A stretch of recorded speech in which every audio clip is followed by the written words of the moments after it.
बिस्मिल्लाहिर्रहमानिर्रहीम। आज का टॉपिक है कॉन्सेप्ट ऑफ मोल। इस टॉपिक को किताब से पढ़ने से पहले हम आसान तरीके से समझ लेते हैं, क्योंकि किताब में इसकी ज़्यादा डिटेल नहीं लिखी हुई। देखें, दुनिया में हर चीज़ को नापने के लिए यूनिट्स होते हैं। जैसे मैं चावलों को नापती हूँ कि मेरे पास चावल है 1 kg, या फिर सेब है मेरे पास 1 kg। मैंने अंडे लिए हैं 1 डज़न यानी 1 दर्जन, या केले लिए हैं 1 दर्जन। तो ये केजी और डज़न ये यूनिट्स हैं। बिल्कुल वैसे ही पार्टिकल्स को नापने के लिए साइंसदान जो यूनिट्स इस्तेमाल करते हैं उसको कहते हैं मोल। पार्टिकल्स क्या होते हैं? एटम्स, मॉलिक्यूल्स, आयंस, हम इन सबको पार्टिकल्स कहते हैं। तो जब भी साइंसदान पार्टिकल्स की यानी कि एटम्स, मॉलिक्यूल्स, आयंस इनकी बात कर रहे होते हैं तो वो इनको नापने के लिए मोल यूनिट इस्तेमाल करते हैं। जैसे साइंसदान कह रहे हैं कि उनके पास कार्बन का 1 मोल मौजूद है, या हाइड्रोजन का 1 मोल मौजूद है, या फिर मॉलिक्यूल ले लेते हैं H2O का 1 मोल मौजूद है, कार्बन डाइऑक्साइड के 3 मोल्स मौजूद हैं। तो इसका मतलब मोल हो गया पार्टिकल्स को नापने का यूनिट। अब 1 मोल होता कितना है? जैसे हमें पता है कि 12 केले मिलके 1 दर्जन बनाएंगे। मेरे पास ग्लव्स का एक पेयर है, तो एक पेयर के अंदर 2 ग्लव्स होते हैं, 2 ग्लव्स मिलके एक पेयर बनाते हैं। तो वैसे ही हमें कैसे पता चलेगा कि 1 मोल के अंदर पार्टिकल्स की कितनी अमाउंट मौजूद है? तो किसी भी एक चीज़ के मैस को अगर हम ग्राम्स में लिख दें तो वो उसका 1 मोल बन जाता है। जैसे एलिमेंट्स, पीरियोडिक टेबल में जो एलिमेंट्स मौजूद हैं, हाइड्रोजन का मैस होता है 1। अगर मैं हाइड्रोजन ले लूँ 1 ग्राम, यानी हाइड्रोजन के मैस को ग्राम में ले लूँ, तो ये बन जाएगा हाइड्रोजन का 1 मोल। हीलियम का मैस होता है 4। अगर मेरे पास हीलियम है 4 ग्राम, तो ये है हीलियम का 1 मोल। कार्बन का मैस होता है 12। अगर मेरे पास कार्बन है 12 ग्राम, इसका मतलब मेरे पास कार्बन का 1 मोल मौजूद है। वाटर H2O, इसका मॉलिक्यूलर मैस होता है 18। अगर मेरे पास वाटर है 18 ग्राम, तो ये H2O यानी वाटर का 1 मोल कहलाएगा। अच्छा, हम ऐसे क्यों कह रहे हैं कि किसी भी एक चीज़ के मैस को अगर हम ग्राम में लिखते हैं तो वो उसका मोल कहलाता है? एक चीज़ हम इसलिए कह रहे हैं कि अगर हम अमाउंट डबल कर देंगे तो मोल्स भी डबल हो जाएंगे, अमाउंट ट्रिपल कर देंगे तो मोल्स भी ट्रिपल हो जाएंगे। जैसे हाइड्रोजन का मैस होता है 1। अगर मैं इसको ट्रिपल कर दूं, मेरे पास हाइड्रोजन 3 ग्राम मौजूद है, तो मैं कहूँगी मेरे पास हाइड्रोजन के 3 मोल्स मौजूद हैं। कार्बन का मैस होता है 12। अगर मैं इसको डबल कर दूं, मेरे पास कार्बन है 24 ग्राम, इसका मतलब मेरे पास कार्बन के 2 मोल्स मौजूद हैं। तो इसलिए हम 1 मोल को इस तरह से डिफाइन करते हैं, mass in gram of a unit substance is called mole, कि किसी भी एक चीज़ का मैस अगर ग्राम में है तो वो उसका 1 मोल कहलाएगा। अगली चीज़ है समझने वाली, मोलर मैस क्या होता है।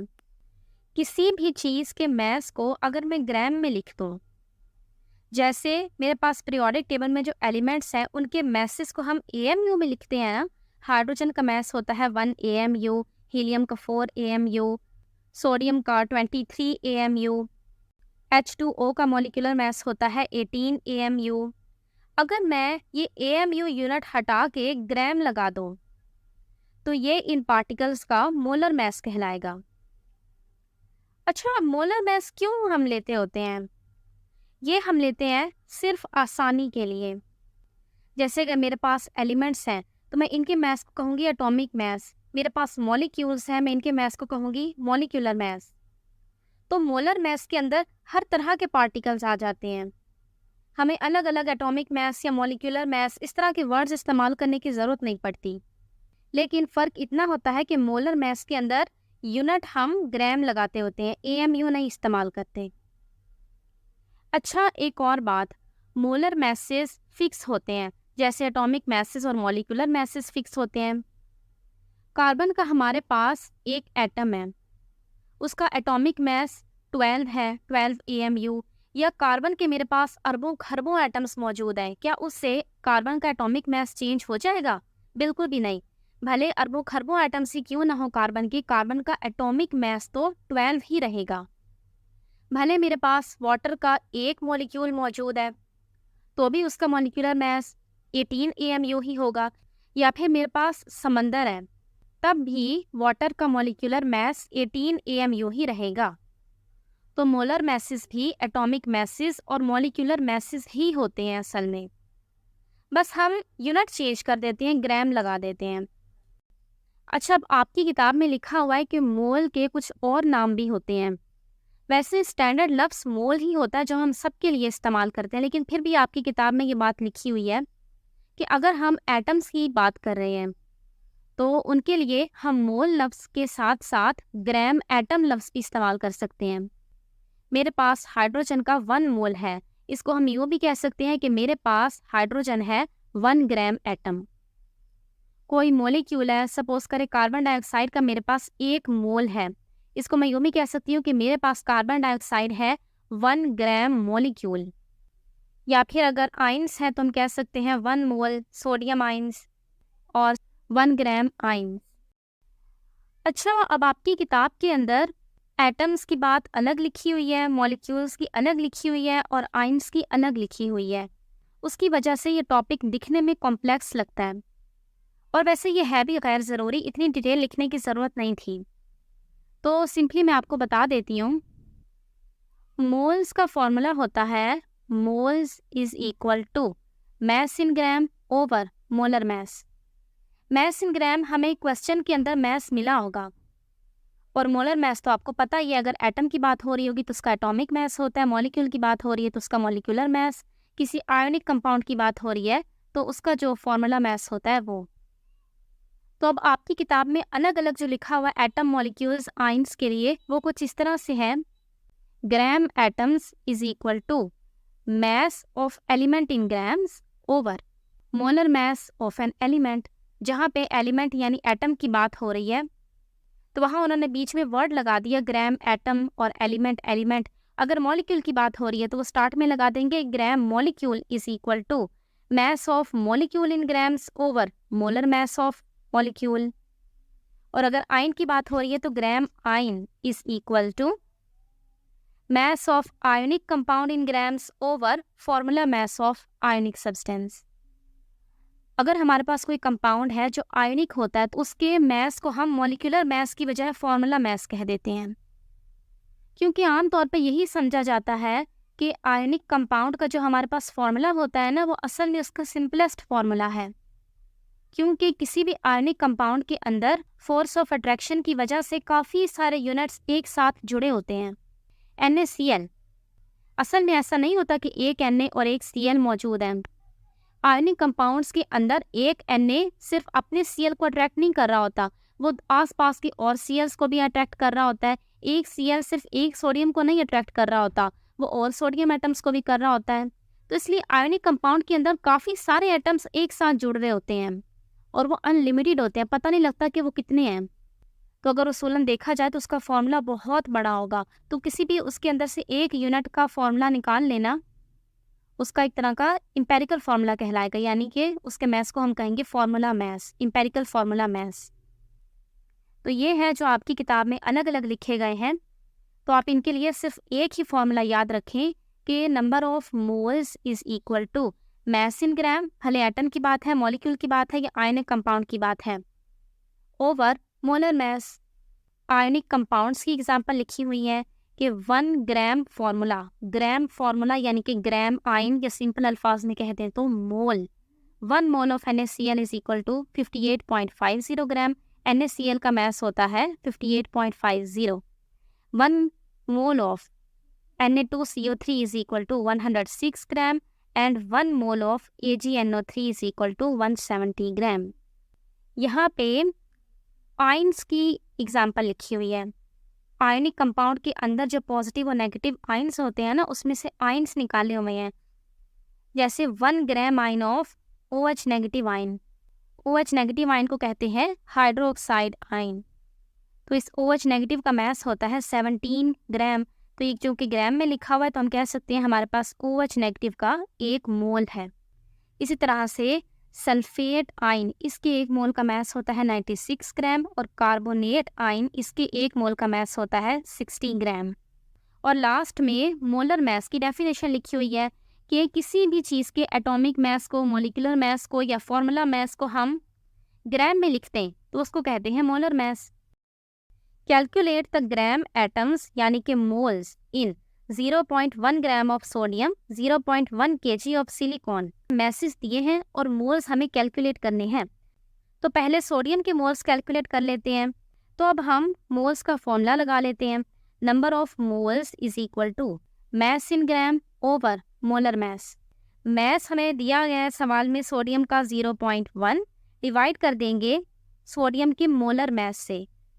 पीरियोडिक टेबल में सोडियम का मास होता है 23। 0.1 और 23 इन दोनों को आपस में डिवाइड करेंगे तो आंसर आ जाता है 0.0043 मोल। जैसे हर चीज़ की एक शॉर्ट फॉर्म होती है ना, किलोग्राम लिखने की बजाय हम केजी लिखते हैं, ग्राम लिखने के बजाय हम जी लिखते हैं, तो मोल लिखने के बजाय उसकी शॉर्ट फॉर्म होती है MOL। आखिर में से ई हटा दो। वैसे इतनी भी कोई शॉर्ट फॉर्म नहीं है तो आखिर में से ई हट गया। साइंसदानों को ई बहुत भारी लग रहा था इसलिए उन्होंने हटा दिया। ई हटा के साइंसदानों ने हम पे एहसान किया है। अच्छा देखिए, किताब में मोलर मास के लिए यूनिट्स लिखे हुए हैं 23 ग्राम पर मोल। तो पर मोल लिखने का ये मतलब है कि 1 मोल के मास को जब हम ग्राम में लिखेंगे तो।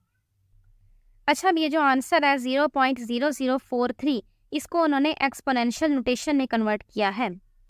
वैसे तो एक्सपोनेंशियल नोटेशन का एक पूरा टॉपिक होता है, तो मैं यहाँ आपको थोड़ा सा बता देती हूँ। हमें हमेशा जो पॉइंट होता है ना, वो हमेशा फर्स्ट नॉन ज़ीरो डिजिट के बाद ही अच्छा लगता होता है। जैसे यहाँ पॉइंट है 0 के बाद, हम चाहते हैं कि ये 4 के बाद होता क्योंकि वहाँ पे अच्छा लगता है। तो हम इसको पॉइंट को उठा के 4 के बाद ले जाएंगे, ये बन जाएगा 4.3। अब पॉइंट कितने डिजिट्स मूव करके गया है? 1 2 3। तो हम आगे 10 के ऊपर पावर लगा देंगे 3। अब साथ में माइनस का साइन आएगा या प्लस का साइन आएगा। देखिए, अगर कोई नंबर 1 से छोटा होता है और उसमें हम पॉइंट को मूव करते हैं तो पावर माइनस में आती होती है। ये जो इस तरह के नंबर्स होते हैं 0.01 या 0.1, ये सारे 1 से छोटे ही होते हैं। तो ये नंबर भी 1 से छोटा है, इसलिए पावर आएगी माइनस में। तो इसकी एक्सपोनेंशियल नोटेशन बन गई 4.3 इंटू 10 पावर -3 मोल। वैसे एक्सपोनेंशियल नोटेशन का एक पूरा टॉपिक मैंने सिंथ की केमिस्ट्री की किताब में पढ़ाया है और उसका लिंक डिस्क्रिप्शन में मौजूद है, आप वहाँ से पढ़ सकते हैं अगर आप पढ़ना चाहें तो। अगला एलिमेंट उन्होंने हमें दिया हुआ है सिलिकॉन और उसका मास है 0.1 kg। इस kg को हमने कन्वर्ट करना है ग्राम में। हम ग्राम इस्तेमाल करते हैं तो इसको कन्वर्ट कर लेते हैं। 1 kg के अंदर 1000 ग्राम्स मौजूद होते हैं, यानी 1000 ग्राम्स मिल के 1 किलो बनाते हैं। तो अगर हमारे पास कोई चीज़ kg में मिली हुई है तो उसको ग्राम में हम लेके आएंगे, उसको 1000 से मल्टीप्लाई कर देंगे। तो 0.1 को 1000 से मल्टीप्लाई करेंगे तो आंसर आ जाएगा 100, यानी सिलिकॉन का मास है 100। मोल्स कैलकुलेट कर लेते हैं। Number of moles is equal to mass है 100 ओवर सिलिकॉन का मोलर मास जो पीरियोडिक टेबल में मौजूद है वो है 28, और इन दोनों को डिवाइड करने से आंसर आ जाएगा 3.57 मोल।